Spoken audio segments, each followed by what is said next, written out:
Okay, so welcome. This is our new exciting launch of the Lowdown Culture Cast.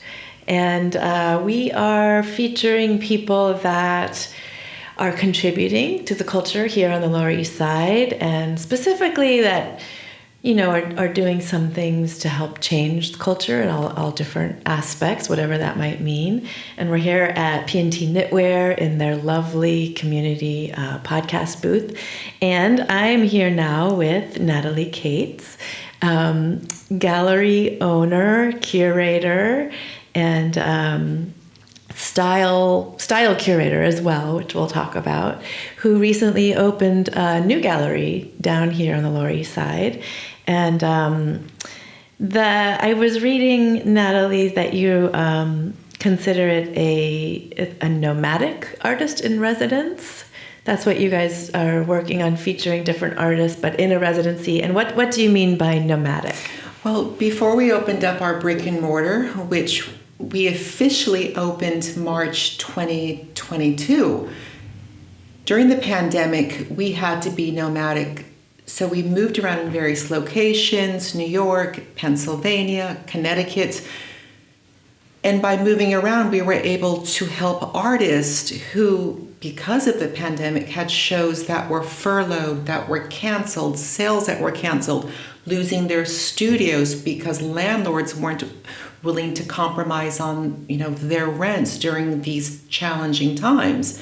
So yes, we did start as a nomadic artist residency in 2020, and each resident we hosted 1 month at a time.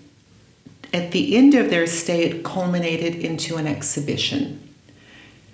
Fast forward 2022, we found an amazing location at 561 Grand Street. We are also fellow Lower East Side people as well. We've lived in the neighborhood for 11 years, my husband and I, the namesake of the gallery, Kates-Ferri Projects. And at that point, we were like, let's put our money where our mouth is. Let's invest in our neighborhood. Let's invest in other stakeholders like yourself, other creatives, and let's give them a platform. So we signed a lease. We went through a 3-month renovation, and now we have a brick and mortar. So we're less nomadic because we do have a base, and we will be there for the next 10 years as we signed a 10-year lease. So if we were to still add that nomadic, quote unquote, to the Kates-Ferri Projects equation, it would be because we do still partner with spaces outside of Manhattan, and particularly the Lower East Side. We have a partnership with Laundromat Art Space, which is a nonprofit in Miami. We work with Bear and Key Arts in Eastern Connecticut. We work with Silo 6776 in New Hope, Pennsylvania. So we are able to still facilitate this nomadic experience where we, during the summer months or when the weather, allows us, we're able to host artists 1 month at a time. Very nice. And so what about the Lower East Side as far as like gallery space? What drew you down here? I mean, the Lower East Side has a rich history of art, of creatives. I mean, I'm an 80s kid, so the first thing I think of course, is Madonna squatting, Basquiat, writing, murals, Samo on the walls, Keith Haring. So that's, first of all, what I think about when I think about, what the Lower East Side has been able to contribute within the art world. So for me, being that several generations later, now we're in the 21st century, how do we continue this conversation? How do we continue to shine a light on emerging artists in the Lower East Side? How do we continue this, let's say, homage to the Lower East Side? And I think we're doing that successfully with our project space. Our program is queer, Latin, artists of color, and female artists. We only show those artists, we support those artists, because when we started, we felt there was a real need for this. And fast forward, we're now in 2023 towards the tail end, and now we have many anchor locations. We have Nada's corporate offices, which are 3 minutes from our gallery. We have, very well-established institutions like Henry Street Settlement, Abrams Arts. So we continue to create a robust arts ecosystem, a creative hub in the Lower East Side, where thank goodness the rents are still affordable, where we can, in many cases, do experimental exhibitions and program and support young emerging artists. Mm-hmm. And I'm curious, I don't know, we hear a lot about how unaffordable things are these days, and how, there's always constant change in New York neighborhoods. As far as the artists themselves, what have you seen as far as being just the opportunity? Is it still possible for them to come here at early stage and make a go of it? What are you feeling about that? Are we talking about the Lower East Side or just in general the East Coast? Like New York, Manhattan? New York, I'd say New York and the neighborhood, but... So I think the opportunity, in my opinion, lies with a lot of nonprofits who offer either free studio spaces, subsidized studio spaces. We have LMCC, which used to be in Tribeca, Lower Manhattan Culture, and now they're in Governor's Island. So I think if you are an artist not living in New York, in Brooklyn, and you're looking to come here, I think applying for, the Clemente, for example, there are many residency programs you can apply for that would be able to lend a helping hand to young artists. I think we're stronger together. So if you were an artist, my suggestion is to try to get a studio with a fellow artist, or to get a studio space where the whole building accommodates artists, where they have, weekend open studios, monthly open studios, because I still think it's really hard to be by yourself and to kind of be a lone wolf. We are the furthest east gallery on Grand Street. So although we're in the Lower East Side, although we're on a main vein, which is Grand Street, and you have blue chip galleries like Peter Blum Gallery, for example, we are closer to the FDR. So it is a little bit of a trek for us. But in exchange for that trek, we have interesting programming, we have, dinners, we have brunches, and our rents are a little bit more affordable because we are a little bit further east. Right. So that is still possible, which is nice. I think so. It gives you a little more freedom. And I've heard amazing stories about the dinners. Can you describe some of the dinners for us? Well, so hosting, having conversations, bringing art to life, I think is an important role for a gallerist and or for a curator. And we put this in our, let's say, programming sector of the gallery. So typically in a traditional gallery, an exhibition will live 4 to 5 weeks.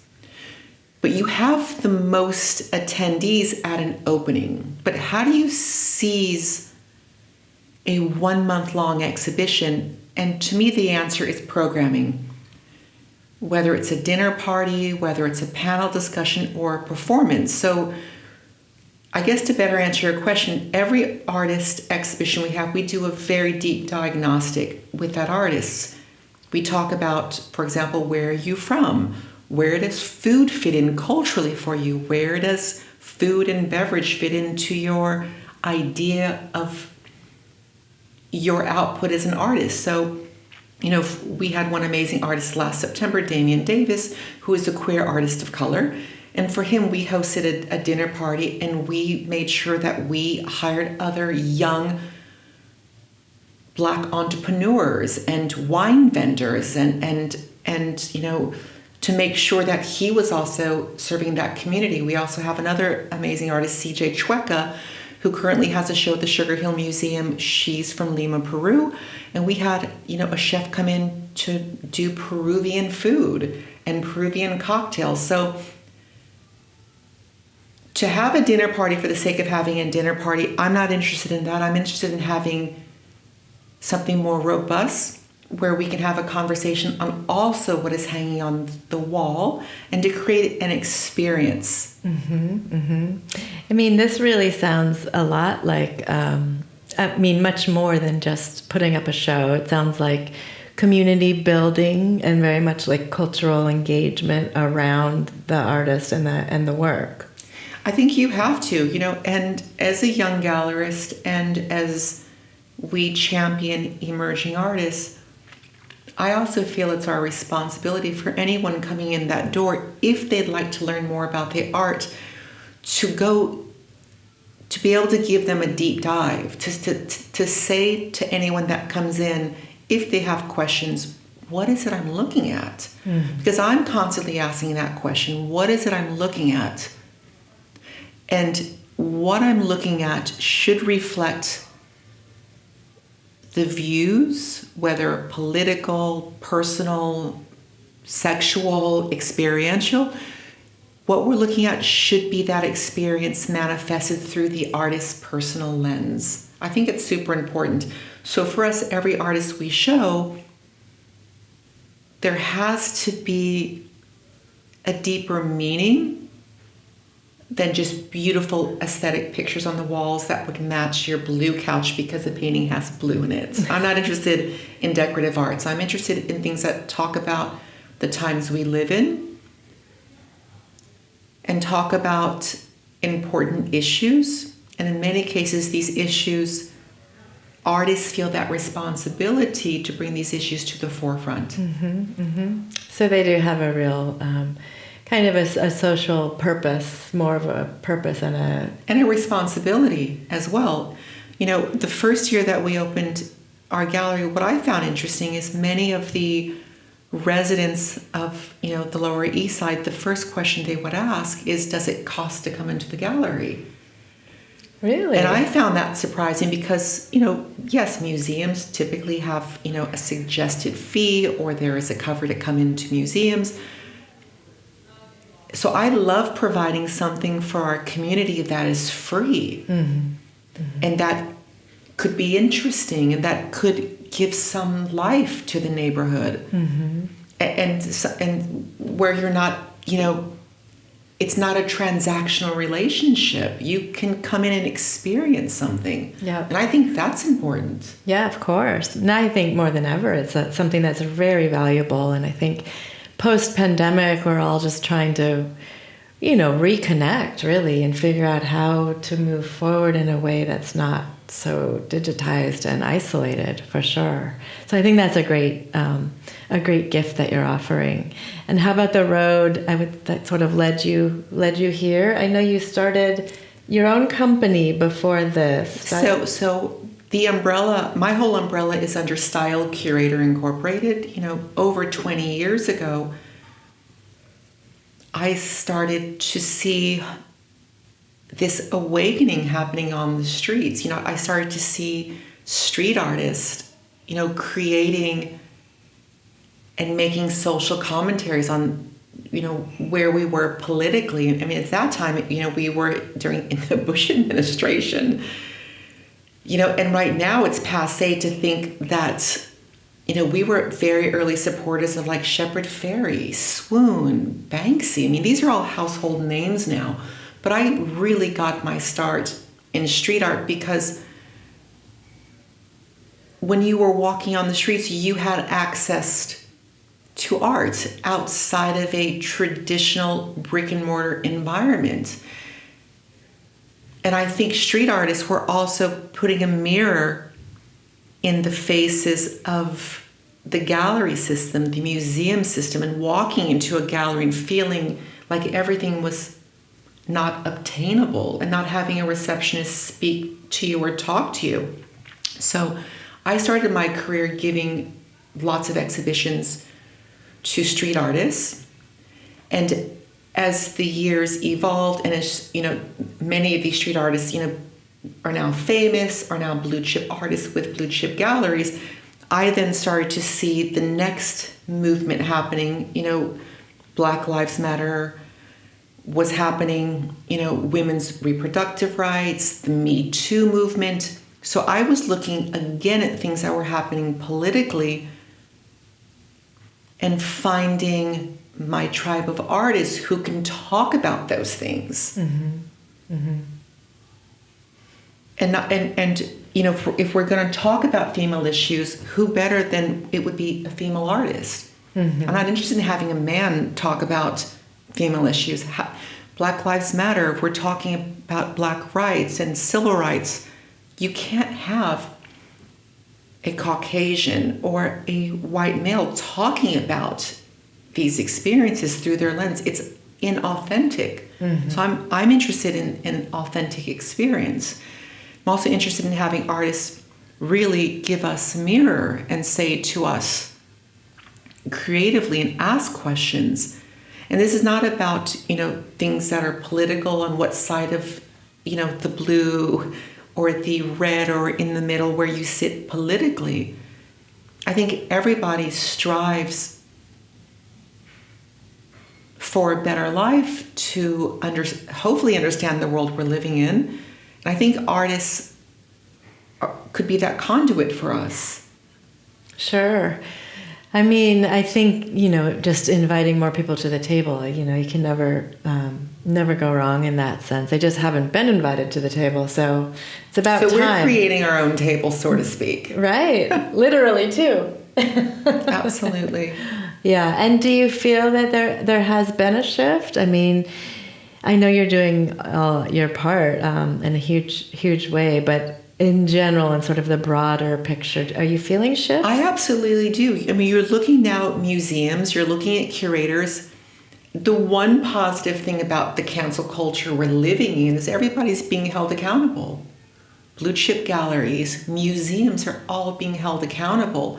I mean, you see now finally representation in the top museums, in the top galleries, women, Latin, color. So the one positive thing I think about cancel culture and about being held accountable is that finally the leaders who should be spearheading us culturally and moving us culturally, I really think it's finally starting to happen. Good. That's good to hear. I'm glad. I mean, it took a really long time. And there's still a lot more work to do because, you know, female artists are not making the same amount as male artists. You know, female curators are not making the same amount as male curators. So there's still a huge gap. But as we begin to cultivate curators of color, collectors of color, collectors of queer arts, as long as we start to cultivate those other segues and points of view, I think we'll be heading, and we are heading in a positive direction. Good. I'm really glad to hear that. That's a good sign. And so that being said, I mean, what would you hope things look like creatively on the Lower East Side here, say in 10 years from now? I mean, we have an amazing museum, the new museum. You know, one of the artists who created literally probably a 200-foot painting on canvas, Winnie Minerva, started in our residency during the pandemic. She lived with us for 3 months, and now she's at the new museum. I'd love to see more institutions here, and I'd love to see more institutions reflect the diversity of the Lower East Side. But I also would love to see more public sculpture here. You know, you walk, to me, the first significant public sculpture is in Astor Place. It's the beautiful Keith Haring sculpture. But we don't really have any public sculpture in the Lower East Side. So I would like to see that change more. We have a lot of public spaces. Mm-hmm. Thank goodness all the beautiful parks are being redone, and they're completely redoing the park on the East Side, which I think is going to be amazing. You know, there's, you know, other people who are like, this is horrible, but I think it's going to be better. I felt like for many years, the Lower East Side has received no love. You look at the West Side and you look at what they've accomplished there. Yeah. We could easily do it here in the East Side. So I think probably what I'd like to see is more institutions that reflect the diversity of the Lower East Side. And I'd love to see more free public sculpture. But of artists from the Lower East Side. I mean, there's no reason why a Keith Haring should not be in the Lower East Side. Right. You know, Keith Haring was from the Lower East Side. Right. That's a great point. Really great. Okay, well, I look forward to following your your movement towards that as well. And what would you share about your current show and your upcoming shows? Well, so we have a super exciting show. Most galleries are closed the month of August, and we're no different. We also need a vacation as well. So we have a show in the window now, which is a site-specific installation from Olivia Ark. She just got her BFA from Hunter. She now is getting her MFA at RISD in Rhode Island. So when I started to think about the Lower East Side, I started to think about mom and pop shops, butcher shops. So Ophelia created, through crocheting, a whole, basically a butcher shop in our window that is illuminated. You can come and see it 24/7. I would suggest coming at night. And it's basically a butcher shop all made of crochet with meat hooks and chains and life-size, you know, pieces of meat and you know, prosciutto. So it's super, super cool. That's amazing. And how long is that up for? That's all of August 1st to August 31st. And then September is our big anchor exhibition. We have an exciting artist from Uruguay named Guillermo Garcia Cruz, who will have his first solo exhibition here with us called Screen One. And then in September, we're excited to announce that Kates-Ferri Projects was accepted to Nada House on Governor's Island. We have a brilliant undocumented artist, Francisco Dinoso, who will be creating another site-specific installation, conceptualizing chain link fences, which represent all of the walls, borders that are being, you know, put up through all of North America, whether they're physical barriers or conceptual barriers. This artist is going to create this beautiful chain link fence that will occupy the whole second floor of one of the buildings at Nada House. So that's pretty exciting for us. Fantastic. Thank you. That's really wonderful. Natalie, thank you very much for coming. Thank you. It was really fun to talk to you. And I mean, I think you're doing exciting, wonderful things and projects on the Lower East Side. And thank you. We love your platform. You've been a huge, followers of what you guys are doing and the way you're aggregating information and bringing us all together and, shining a light on other creatives that are happening in the Lower East Side that were never previously on my radar. So thank you so much for what you're doing for the Lower East Side. It's a pleasure. Our pleasure. Yes, absolutely. It's great to be part of the whole community. Thank you.